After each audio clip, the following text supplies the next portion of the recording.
Indian police service अधिकारी additional director general of police का 7 సంవత్సరాల సర్వీస్ ఉండగా అది వచ్చిన తర్వాత ఈ రోజు ప్రతిపక్షంలో ఉన్న టీఆర్ఎస్ పార్టీలో చేరి కాంగ్రెస్ నుండి ఎన్ని బంపర్ ఆఫర్లు వచ్చినా నిన్ను ఎంపీగా నిలబెడతాం, మిమ్మల్ని టీఎస్పీఎస్సీ చైర్మన్ చేస్తాం, మీకు कैबिनेट रैंक इच्छी प्लानिंग बोर्ड उपाध्यक्ष पदविस्तां అని ఎన్ని ఆఫర్లు ఇచ్చినా అది పక్కకు పెట్టి తెలంగాణ తీసుకొచ్చిన కేసీఆర్ తోనే నేను మీ ఆశీర్వాదం కోసం మీ ముందుకు వచ్చిన డాక్టర్ ఆర్ఎస్ ప్రవీణ్ కుమార్ గారు, కాబోయే నాగరికర్నూలు పార్లమెంట్ సభ్యులు, చైర్మన్ గారికి, మా తమ్ముడు జూన్ 4 నాడు కాబోయే ఎమ్మెల్సీ నవీన్ కుమార్ రెడ్డికి, పెద్దలందరికీ, వేదిక ముందున్న మా నల్లమల పులిబిడ్డలైన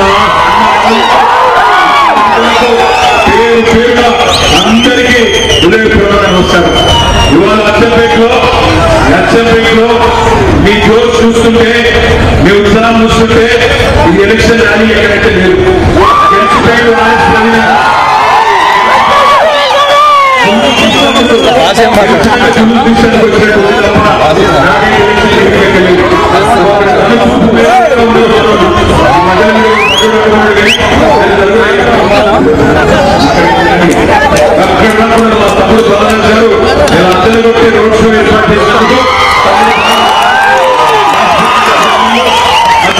టీఆర్ఎస్ పార్టీ కార్యకర్తలందరికీ కూడా హృదయపూర్వక ధన్యవాదాలు.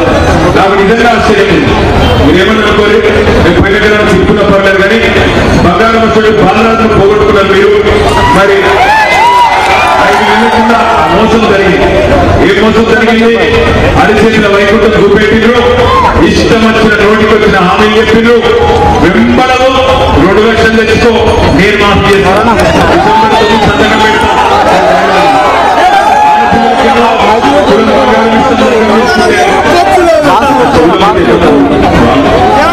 2500 రూపాయలు ఇస్తే నెలకు, ముసలికేమో 4000, కేసీఆర్ ఒక్కరికి 4000 ఇస్తే నేను ఇద్దరికి ఇస్తా, ఇంట్లో ముసలోడు ముసలమ్మ ఇద్దరికి ఇస్తా డైలాగులు. క్వింటాలకు 500 బోనస్, క్వింటాలకు 500 బోనస్ అని చెప్పి బోనస్ మాటలు. ఇవన్నీ నమ్మి కొంతమంది మనోళ్ళు మోసపోయినరు. అనవసరంగా ఆనాడు జరిగిన ఎన్నికల్లో, శాసనసభ ఎన్నికల్లో అచ్చంపేటలో మన అభ్యర్థి భూల బాలరాజు గారు దురదృష్టవశాత్తు ఉండకపోయినా ఈ 5 నెలల్లో ఏం జరిగింది దయచేసి ఆలోచించమని కోరుతున్నాను. ఈ 5 నెలల్లో మన తెలంగాణ బాగుపడ్డదా లేదా ఎంకకు పోయిందా ఆలోచించమని కోరుతున్నాను. ఈ 5 నెలల్లో మీరు గమనించండి, మళ్ళీ కరెంటు కష్టాలు చాలా అయినాయా అచ్చంపేటలో? మంచినీళ్ళ కోరిక చాలు అయిందా? మోటార్లు కాల్చున్నాయా? మార్పు అవుతుందా?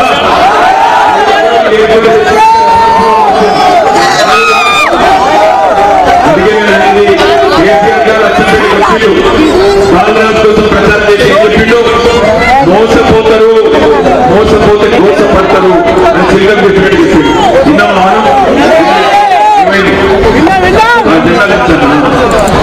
జెండాలు తెచ్చుకుంటావా? ఆ జెండాలను తీసుకుంటుంది జెండా ఇచ్చే ఇక్కడ జెండాలు ఇచ్చేది. అయితే మీ అందరితో ప్రార్థన ఒకటే, ఇక్కడికి వచ్చిన వాళ్ళందరినీ నేను ఒక ప్రశ్న అడుగుతా, మీరు నిజాయితీగా సమాధానం చెప్పండి. నేర్పాని కోసం సమాధానం చెప్పు కాదు, నిజాయితీగా చెప్పండి. ఒక్కటంటే ఒక్క వర్గానికి కాంగ్రెస్ ప్రభుత్వం వచ్చినప్పుడు మేలు జరిగిందా? పిల్లలు బంగారం వచ్చిందా? మా ఆడపిల్లలకు నెలకు 2500 ఖాతాలు ఉంటాయా? మీరు పచ్చి అబద్ధం చెప్తున్నారు. రేవంత్ రెడ్డి చెప్పి నాకు 2500 వేసుకోండి. ఖర్చు పెట్ట రాలేదా?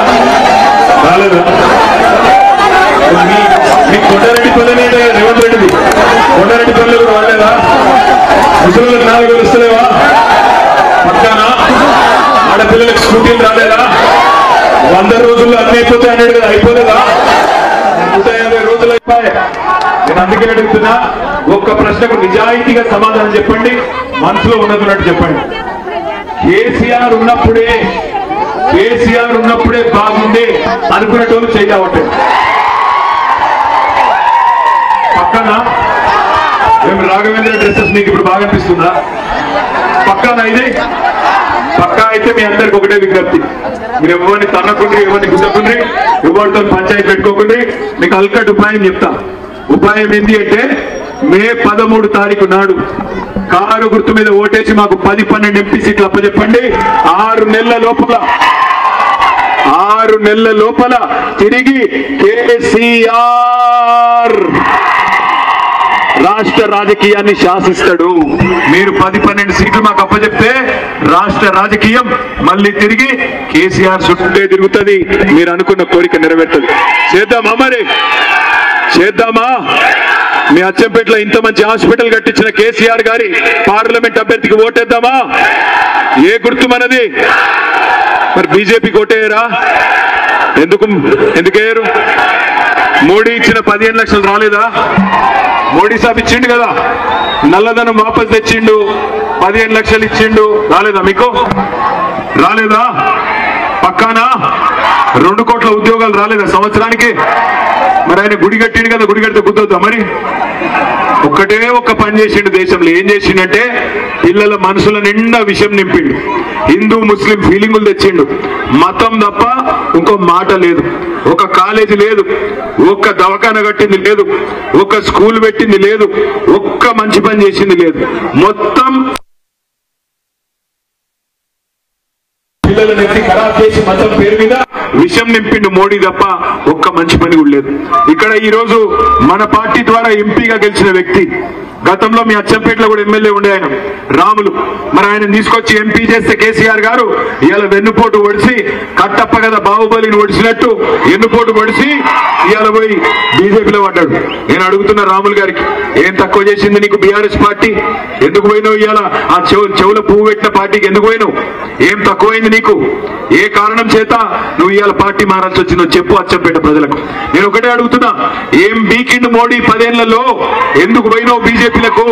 ఎందుకు వేయాల మోడీ కోటు? రాజ్యాంగం రద్దు చేస్తా, దళితుల రిజర్వేషన్లు, ఎస్టీల రిజర్వేషన్లు, మైనారిటీల రిజర్వేషన్లు, అగ్రవర్ణాల్లో ఉండే పేదల రిజర్వేషన్లు రద్దు చేస్తున్నా అంటే మోడీ నచ్చిందా? రాములన్నా నీకు ఎందుకు నచ్చిండు? 10 ఏళ్లలో ఏమి చేయనందుకు నచ్చిందా? ఏ కారణం చేత నచ్చిండు? ఎందుకు వేయాలి మోడీ కోటు? 10 ఏళ్లలో అన్ని పిరం చేసినందుక? నూనె పిరం చేసిండు, చింతపండు పిరం చేసిండు, పప్పు ఉప్పు కూరగాయలు అన్ని పిరం చేసినోడే నరేంద్ర మోడీ. 60 రూపాయల డీజిల్ ను 105 రూపాయలు చేసిండు. దాంతో మొత్తం అన్ని వస్తువులు పిరమైంది. దయచేసి నేను వీళ్ళ కోరేది ఒకటే, కరెంటు కేసీఆర్ ఉన్నప్పుడు బాగుండే, తాగునీళ్లు కేసీఆర్ ఉన్నప్పుడే బాగుండే, రైతు బంధు టైంకు పడుతుండే, మంచిగా కడుపుల సల్ల గదలకుండా అచ్చంపేటలో అన్ని పనులు మీ బాలరాజు చేసుకొచ్చిండు. బంగారం లాగా హాస్పిటల్ కట్టిండు, ఊరూరికి రైతులకు సేవ చేసిండు. సరే, జరిగింది మోసం. నేను చివరికి ముగించే ముందు నేను మీకు ఒకటే విజ్ఞప్తి చేస్తున్నా, ఎందుకంటే మాకు గద్వాల పోయేది ఉన్నది, మళ్ళీ హెలికాప్టర్ ఎగరది, ఇంకో 5 నిమిషాలు అయితే హెలికాప్టర్ ఎగరది, అందుకే మాకు జల్దీ పోయేది ఉన్నది. ఏమనుకోకుండా ముగించే ముందు నేను ఒకటే విజ్ఞప్తి, మనం 5 నెలల కిందట కాంగ్రెస్ చేతిలో మోసపోయినాం, ఇది వాస్తవం. మోచేతికి బెల్లం పెట్టినరు, నోటికొచ్చినట్టు డైలాగులు కొట్టినరు, ఓట్లు వేయించుకున్నారు, ఇవాళ పత్తా లేరు. జాబ్ క్యాలెండర్ అన్నారు, ఇంకోటి అన్నారు, ఏది దిక్కులేదు. అందుకే నేను మిమ్మల్ని అడిగేది ఒకటే, ఒకసారి మోసపోతే మోసం చేసినోళ్ళు తప్పైతుంది, కానీ రెండోసారి వాన్ చేతుల్నే మోసపోతే మన తప్పైతుంది. ఇలా రేవంత్ రెడ్డి ఒకసారి విజయవంతంగా అచ్చంపేట మీకు అందరినీ మోసం చేసి, రెండోసారి కూడా మళ్ళా రేవంత్ రెడ్డి మోసం చేసినందుకు తారీఖులు మారుస్తున్నాడు. మొదలేమో డిసెంబర్ 9 నాడు రుణమాఫీ అన్నాడు, ఊసరవెల్లి రంగులు మారుస్తుంది, రేవంత్ రెడ్డి తారీఖులు మారుస్తాడు. డిసెంబర్ 9 అన్నాడు, ఇవాళ మళ్ళా 15 ఆగస్టు చేస్తా అంటున్నాడు. నమ్మకండి, అసలు రేవంత్ రెడ్డి కాంగ్రెస్ లో ఉన్నాడు. ఇక్కడ ఉండే మా మైనారిటీ సోదరులకు చెప్తాను, పార్లమెంట్ ఎన్నికల తర్వాత రేవంత్ రెడ్డి బీజేపీకి చెప్పుకుంటూ మీరు గుర్తుపెట్టుకోండి. అందుకే కోరేది దయచేసి మళ్ళీ ఒక్కసారి అడుగుతున్నా, కేసీఆర్ ఉన్నప్పుడే బాగుండేనా? ఒక్కసారి బాగుండేటట్టు చేయలేవట్టు. మరి కేసీఆర్ ఉన్నప్పుడే బాగుండే అంటే ఏ గుర్తు కొట్టేయాలి?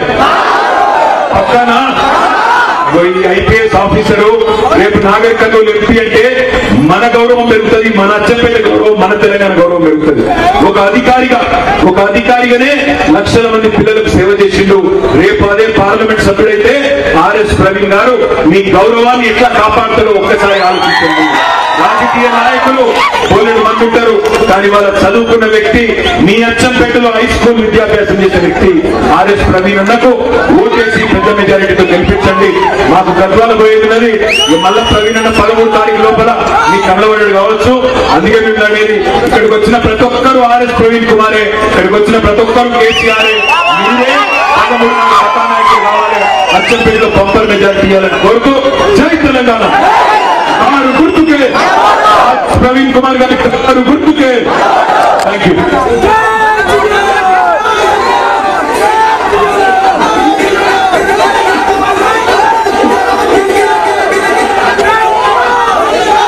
ఆర్ఎస్ ప్రవీణ్ కుమార్ గారిని అభ్యర్థిగా ప్రకటించిన తర్వాత రాఘవరావు అనే ఒక పెద్ద మనిషి అచ్చంపేటలో నేను, ఎందుకంటే ఆయన రెసిడెన్షియల్ స్కూల్స్ కోసం చేసిన మంచి పనిని గుర్తించి గ్రహించి 7.5 ఎకరాల నా సొంత జాగా నేను రెసిడెన్షియల్ స్కూల్ కి ఇస్తా అని చెప్పి రాఘవరావు గారు చెప్పి